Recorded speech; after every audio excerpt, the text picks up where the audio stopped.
Hello စောင့်စီနဘာပြည်သက်ကြီးအားလုံးပဲမင်္ဂလာပါဒီနေ့နိုဝင်ဘာလ20ရက်နေ့ကြာသပတေးနေ့ညမှာ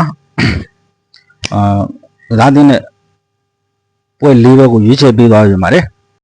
ညကတော့မြို့သမီးချန်ပီယံလိဂ်ပွဲ၅ပွဲကစားတော့ကြရတယ်အဲဒီ၅ပွဲတော့ဂျူဗင်တက်3-3 လိုင်ယွန်အော်ဘတ် 5-2 မန်ယူအာဆင် 2-1 ရီယယ်ပဲရစ် 2-0 ဘန်ဖီကာရီကာ2-2 စိန့်ပိုတန်တို့ပဲဖြစ်ပါတယ်ဒီညမှာတော့၄ပွဲကံဖို့ရှိပါတယ်အဲဒီ၄ပွဲတော့နယ်သာလန်ကလပ်20နဲ့စပိန်ကလပ်အက်တလက်တီကိုအင်္ဂလန်ကလပ်ချယ်ဆီနဲ့စပိန်ကလပ်ဘာစီလိုနာဘယ်လ်ဂျီယံကလပ်အိုဝါဘာလီနဲ့အီတလီကလပ်ရိုမာပြင်သစ်ကလပ် PSG နဲ့ဂျာမန်ကလပ်ဘိုင်ယန်မြူးနစ်တို့ပဲဖြစ်ပါတယ်ပထမဆုံးရွေးချယ်ပေးတဲ့ကျွန်တော်တော့ဒီ FC20 နဲ့အက်တလက်တီကိုရဲ့ပွဲစဉ်လေးပဲဖြစ်ပါတယ် FC20 ကတော့ချန်ပီယံလိဂ်မှာ3ပွဲကစားထားပြီးတော့2ပွဲစီတပွဲရှုံးရမှတ်2မှတ်ရရှိပြီးတော့အဆင့်14မှာရပ်တည်နေတဲ့ FC20 အသင်းဖြစ်ပါတယ်အက်တလက်တီကိုအသင်းကတော့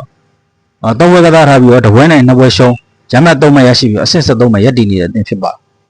တယ်Asian FC20 ကတော့ဒီနယ်သာလန်လိဂ်မှာ9ပွဲကစား6ပွဲနိုင်2ပွဲစီနဲ့ရှုံးပွဲလုံးဝမရှိဘဲနဲ့ဇယားအဆင့်1မှာရပ်တည်နေတဲ့20ဖြစ်ပါတယ်ဒီ20အသင်းရဲ့ချန်ပီယံလိဂ်ကစားခဲ့တဲ့3ပွဲကိုပြန်ကြည့်မယ်ဆိုလို့ရှိရင်20-1-1 Chelsea အိုဝါဘာလီ 2-1 20 ဘန်ဖီကာ 1-1 20ဆိုပြီးတော့ကန်ထားပါတယ်ဒီကန်ခဲ့တဲ့3ပွဲကိုကြည့်မယ်လို့ရှိရင်ခန်းစစ်ပိုင်းမှာကြစ်လေးလေးနဲ့ကစားထားပြီးတော့ဒီညအင်္ဂလန်ဘက်မှာ20တို့ဘယ်လိုကစားလာကြလဲဆိုတော့စောင့်ကြည့်ရမှာဖြစ်ပါတယ်အက်တလက်တီကိုတင်ရတော့စပိန်ပက်ပေးစီယာမှာဒီဘာစီလိုနာရဲ့အောက်အဆင့်2မှာရပ်တည်နေတဲ့အသင်းဖြစ်ပါတယ်သူချန်ပီယံလိဂ်မှာကစားခဲ့တဲ့3ပွဲကိုကျွန်တော်ပြန်ကြည့်မယ်လို့ရှိရင်စိတ်ပိုတန်ကိုအဝေးကွင်းမှာစစ်စည်းဆိုပြီးဂိုးပြက်ကြီးနဲ့အနိုင်ရပြီးတော့အင်္ဂလန်ကစားခဲ့တဲ့2ပွဲမှာတော့မန်ယူ 0-1 နဲ့ရှုံးတယ်ဂျူဗင်တက်ကို 1-2 နဲ့ရှုံးထားပါတယ်ဒီပွဲကိုဘူကီတီဖွင့်လှစ်ပေးထားရကြည့်လို့ရှိရင်အဝေးကွင်းအက်တလက်တီကိုကနေဒီနှုတ်90ဂိုးပေါင်း3လုံး30ဆိုပြီးဖွင့်ပေးထားပါတယ်ဒီချင်းမှာတော့ကျွန်တော်ခက်စစ်အားကောင်းတဲ့အောက်အသင်း Asian 20ကိုကြိုက်ပါတယ်20အသင်းဟာ Chelsea ကိုအင်္ဂလန်မှာ1-1ဆိုတဲ့ရလက်ကိုကန်ထားတာကြည့်ရင်20တို့ရဲ့ခန်းစစ်ပိုင်းဟာကောင်းမွန်တယ်ဆိုတော့တွေ့ရှိရမှာပါ Chelsea လို့ဂိုးနဲ့အားရှိတဲ့အသင်းကိုတော့သူတို့1-1ဆိုပြီးကန်ထားတယ်ဒီညအက်တလက်တီကိုတင်းဝင်လို့သူတို့တေးတော့နေရုံရှိလို့ကျွန်တော်အောက်အသင်း20ကိုကြိုက်ပါတယ်ဂိုးပေါင်းနေနဲ့ဂိုးပေါင်းအောက်ကိုကြိုက်ပါတယ်နောက်တစ်ပွဲရွေးပေးခြင်းကတော့Chelsea နဲ့ဘာစီလိုနာတို့ရဲ့ပွဲဖြစ်ပါတယ်Chelsea ကတော့ချန်ပီယံလိဂ်မှာ3ပွဲကစား2ပွဲနိုင်2ပွဲတည်ရာဂိုးစတကူပေးကိုတကူနဲ့9မှတ်ရရှိပြီးတော့အဆင့်5မှာရပ်တည်နေတဲ့ Chelsea အသင်းဖြစ်ပါတယ်ဘာစီလိုနာအသင်းကတော့3ပွဲကစား3ပွဲလုံးကိုနိုင်ရှာရှိထားပြီးတော့အဲဒီ3ပွဲမှာရာဂိုးက14ခုနဲ့ပေးကိုကတကူ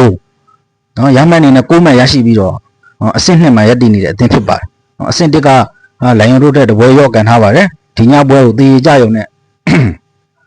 ဘာစီလိုနာတို့ကအဆင့်1မှာရပ်တည်နိုင်မှာဖြစ်ပါတယ်ဒီပွဲကိုကြည့်လို့ရှိရင် Chelsea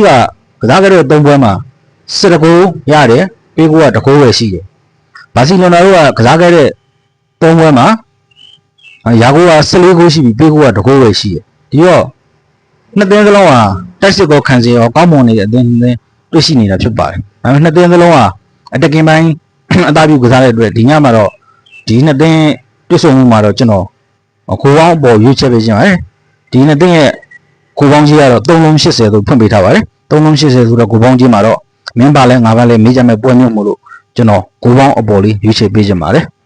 နောက်တစ်ပွဲကတော့အိုဝါဘာလီနဲ့ရိုမာတို့ရဲ့ပွဲစဉ်လေးပဲဖြစ်ပါတယ်အိုဝါဘာလီကတော့ဒီချန်ပီယံလိဂ်မှာ3ပွဲကစားတယ်တပွဲနိုင်တပွဲစီတပွဲရှုံးရလက်နဲ့ရမှတ်4မှတ်ရရှိပြီးတော့အဆင့်7မှာရပ်တည်နေတဲ့အိုဝါဘာလီဖြစ်ပါတယ်ရိုမာနဲ့ကတော့ချန်ပီယံလိဂ်3ပွဲကစားတာ3ပွဲလုံးကိုရှုံးပြီးတော့ရမှတ်မရရှိသေးဘဲနဲ့ဇယားရဲ့အောက်ဆုံးအဆင့်18မှာရပ်တည်နေတဲ့ရိုမာဖြစ်ပါတယ်ရိုမာတို့ကစားခဲ့တဲ့ဒီချန်ပီယံလိဂ်3ပွဲမှာဆိုလို့ရှိရင်ရာဂိုးအနေနဲ့2ဂိုးသာရှိပြီးတော့ပေးကိုက17ဂိုးထိရှိလို့ဒီရိုမာတို့ကတော့ဒီချန်ပီယံလိဂ်မှာတော်တော်ကိုရုန်းကန်နေရတဲ့အသင်းဖြစ်ပါတယ်ဒါပေမဲ့လည်းချန်ပီယံလိဂ်မှာသာရိုမာတို့ကကြောင်ပြောက်နေတာအီတလီစီးတီးရဲ့အမှတ်ပေးစရာမှာကြည့်ပြန်တော့ဒီရိုမာအသင်းဟာ6ပွဲကစား5ပွဲနိုင်ပြီးတော့အဆင့်1မှာရှိနေတဲ့အသင်းဖြစ်ပါတယ်တစ်ဖက်ကအင်ရှင်အိုဝါဘာလီကလည်းဘယ်လ်ဂျီယံလိဂ်မှာတော့10ပွဲကစား9ပွဲနိုင်ပြီးတော့တပွဲတည်ကြတယ်ရှုံးပွဲမရှိဘဲနဲ့အဆင့်1မှာ ရက်တည်နေတဲ့အသင်းတစ်သင်းဖြစ်ပါတယ်နော်ဒီတော့ဘယ်ဂျီယန်ဆရာကြီးနဲ့အီတလီဆရာကြီးကိုတွေ့ဆုံကြတဲ့ပွဲဖြစ်ပါတယ်ဒီပွဲကိုဖောက်ပြတာကတော့ရိုမာကနေပြီးတစ်လုံး50သူပေါက်ပါတယ်ဒါပေမဲ့လည်းနော်ဒီပွဲမှာတော့အင်အားသက်ချက်ရှိတဲ့အိုဝါဘာလီကိုကျွန်တော်ကြိုက်ပါတယ်ရိုမာတို့ကတော့ရုံးကန်နေရောက်မှာပါနော်ဘာဖြစ်လို့လဲဆိုတော့ပေကိုစတကိုးစီအောင်ရှိထားတယ်ဆိုတော့ရိုမာရဲ့ခံစီကြီးကလုံးဝစိတ်မချရပါဘူးဒါကြောင့်အင်ရှင်အိုဝါဘာလီကိုကျွန်တော်ကြိုက်ပါတယ်နောက်ဆုံးပွဲအနေနဲ့ရွေးချယ်ပေးချင်တာကတော့ PSG နဲ့ဘိုင်ယန်မြူနစ်တို့ရဲ့ပွဲလေးပဲဖြစ်ပါတယ်PSG တို့ကချန်ပီယံလိမှာ3ပွဲကစား3ပွဲရှုံးရမှတ်မရရှိသေးဘဲနဲ့အခုနရိုမာရဲ့အထက်အဆင့်ဆက်ခွန်မှာရပ်တည်နေတဲ့အသင်းဖြစ်ပါတယ်နော်PSG နဲ့ရိုမာတို့ကတော့ဒီချန်ပီယံလိမှာအတော့ကိုရုန်းကန်နေရတဲ့အသင်းတွေပဲဖြစ်သွားတစ်ဖက်ကဘိုင်ယန်မြူနစ်ကိုကြည့်ပြန်တော့3ပွဲကစား2ပွဲနိုင်1ပွဲရှုံးရမှတ်6မှတ်နဲ့အဆင့်9မှာရပ်တည်နေတဲ့အသင်းဖြစ်ပါတယ်နော်တကယ်တော့သူဘိုင်ယန်မြူနစ်တို့ကဒီဘာစီလိုနာကိုဂိုးပြကြီးရှုံးခဲ့လို့သူတို့ဒီအဆင့်မှာရပ်တည်နေရဖြစ်ပါ